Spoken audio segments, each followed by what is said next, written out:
This is your invitation to stop sacrificing fun for money. You can build wealth without living like a broke college student. Yes, you heard that right. No more ramen noodles, no more hand-me-down clothes, and no more skipping out on experiences because you'd rather save a few bucks. We're done with that old way of thinking. In this video, we'll dive into how to make a budget that works around your life instead of against it. So get ready to discover how you can have your cake and eat it too, all while building wealth at the same time. It's time to say goodbye to the days of deprivation and hello to a smarter, funner approach to budgeting. So are you ready to learn how to make a budget that works for you? Let's get started. Step 1. Know where your money is going. You need to understand your cash flow before you can make a plan for it. How much do you bring home each month after taxes? This is your take-home pay. Then calculate your fixed expenses. These are the bills you must pay on time each month, like rent or mortgage payments, loan installments, insurance premiums, and any other regular outgoings that stay about the same each month. Next, identify your variable expenses. Unlike your fixed expenses, these amounts change from month to month. Groceries, dining out, entertainment, and clothing are typical examples of variable costs. We'll also include savings and debt repayment in this category. Ideally, you want your savings and debt repayment to be automatic so they're easier to track. But if you aren't doing that yet, add them to your list of variable expenses. Finally, let's discuss discretionary expenses. These are the extras in life that bring us joy but aren't essential. Think hobbies, travel, subscriptions, and gifts. While it might be tempting to categorize everything as discretionary, remember that some items that seem like luxuries can actually be necessities for others. For example, gym memberships can be just as necessary for someone's mental health as a streaming subscription is for entertainment. So be thoughtful when categorizing your expenses. Now let's do some quick math. Add up your fixed and variable expenses. If the total is less than your take-home pay, congratulations. You have extra money to work with. If not, don't worry. We'll talk about how to manage this situation later. Step 2. Categorize your expenses. Now that you know where your money is going, it's time to categorize your expenses. This will help you identify areas where you can cut back if needed and make sure you're reallocating enough money towards savings and debt repayment. Start by categorizing your expenses based on their nature. For example, housing, transportation, food, utilities, healthcare, personal care, insurance, debt payments, entertainment, and savings. Group similar expenses together.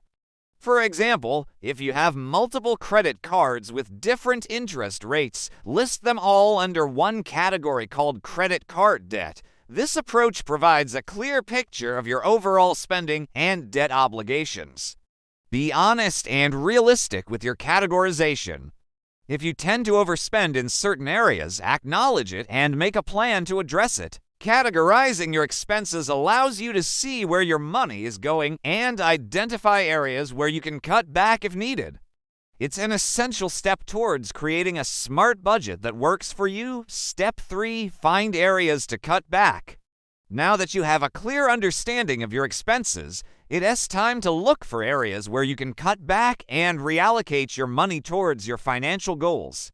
Start by analyzing each category and identifying areas where you can reduce your spending. For example, if you notice that you're spending a lot on eating out, consider cooking more meals at home. Or, if you have multiple streaming subscriptions that you don't use, cancel the ones you do and use as often and reallocate that money towards your savings or debt repayment goals. It's important to be realistic and set achievable goals for yourself. Don't try to cut back too aggressively in every area, as this can lead to feelings of deprivation and make it harder to stick to your budget in the long run. Before you start cutting back, ask yourself whether you're willing to sacrifice the things you're cutting from your budget for a period of time or whether you can eliminate them entirely. For example, if you decide to stop eating out for a few months to save money, that's very different from giving up eating out entirely. Consider setting a timeline for the temporary changes you make so that you have something to look forward to and can reward yourself for sticking to your budget. Remember that small changes can add up to big savings over time. And by being patient and consistent with your efforts, you can achieve your financial goals without sacrificing all of the things you enjoy in life. Step 4. Set financial goals. Now that you've identified areas where you can cut back, it's time to set some financial goals to motivate yourself and give your budget a clear direction. Start by thinking about what you want to achieve with your budget. For example, do you want to save for a down payment on a house, pay off debt, invest in your future, or simply have more money each month to spend on the things you enjoy? Once you've established your financial goals, it's important to make them specific, measurable, achievable, relevant, and time-bound, otherwise known as SMART goals. This means that your goals should be clear, well-defined, and realistic, yet still challenging enough to push you outside of your comfort zone. For example, instead of saying, "I want to save more money," try setting a goal like, "I will save $1,000 per month for the next 6 months towards a down payment on a house." By setting specific, measurable, and time-bound goals, you'll have a clear roadmap to follow and be able to track your progress along the way. Remember to celebrate your accomplishments along the way and adjust your goals as needed. Having a financial goal in mind will help you stay motivated and committed to your budget, knowing that every dollar you save or every expense you cut back on is bringing you closer to achieving what you want. Step 5. Create a monthly budget. Now that you have a clear understanding of your income and expenses and have identified areas where you can cut back, it's time to create a monthly budget. A budget is essentially a plan for your money, outlining how much you'll allocate towards your various expenses and savings goals each month. There are various ways to create a monthly budget, but one of the most popular methods is the 50-30-20 rule. This rule suggests that you allocate 50% of your income towards your needs, 30% towards your wants, and 20% towards your savings and debt repayment. However, you can customize your budget to fit your own financial situation and goals. Another popular method is the zero-based budget, which involves assigning a specific amount of money to each of your expense categories and ensuring that your total expenses equal your income. This method requires more attention to detail, but it can be highly effective in helping you track your spending and identify areas where you can cut back further. You can use various tools to help you create and stick to your monthly budget, such as budgeting apps, spreadsheets, or even good old-fashioned pen and paper. It's important to choose a method that works best for you and that your lines actually stick to. Whatever method you choose, remember to review your budget regularly and make adjustments as needed. Life circumstances change over time, so your budget should be flexible enough to accommodate those changes while still keeping you on track towards your financial goals. Step 6. Track your progress and make adjustments. Creating a budget is only the first step. The next crucial part is tracking your progress and making adjustments as needed. Regularly review your budget to ensure that you're staying on track and that your expenses are in line with your financial goals. If you notice that you're spending more than you expected in certain categories, identify the reasons behind the overspending and take steps to correct it.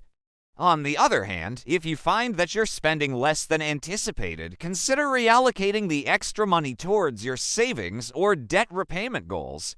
You can use various tools to track your progress, such as budgeting apps, spreadsheets, or even pen and paper. The key is to find a method that works best for you and that your lines actually stick to. Don't be afraid to make changes to your budget as your circumstances change. Life is full of surprises, so it's important to have a flexible plan that you can rely on. By tracking your progress and making adjustments as needed, you can ensure that your budget stays effective in helping you achieve your financial goals without sacrificing the things you love. Remember that budgeting isn't about deprivation. It's about making smart choices and building wealth without sacrificing your enjoyment of life. We hope this guide has given you a clear understanding of how to create a budget that works for you. Now it's time to put what you've learned into practice. Take the first step towards a brighter financial future. Click here to access our free resources. And don't forget to subscribe to our channel for more helpful tips and guides. Thank you for watching and best of luck on your journey towards financial success.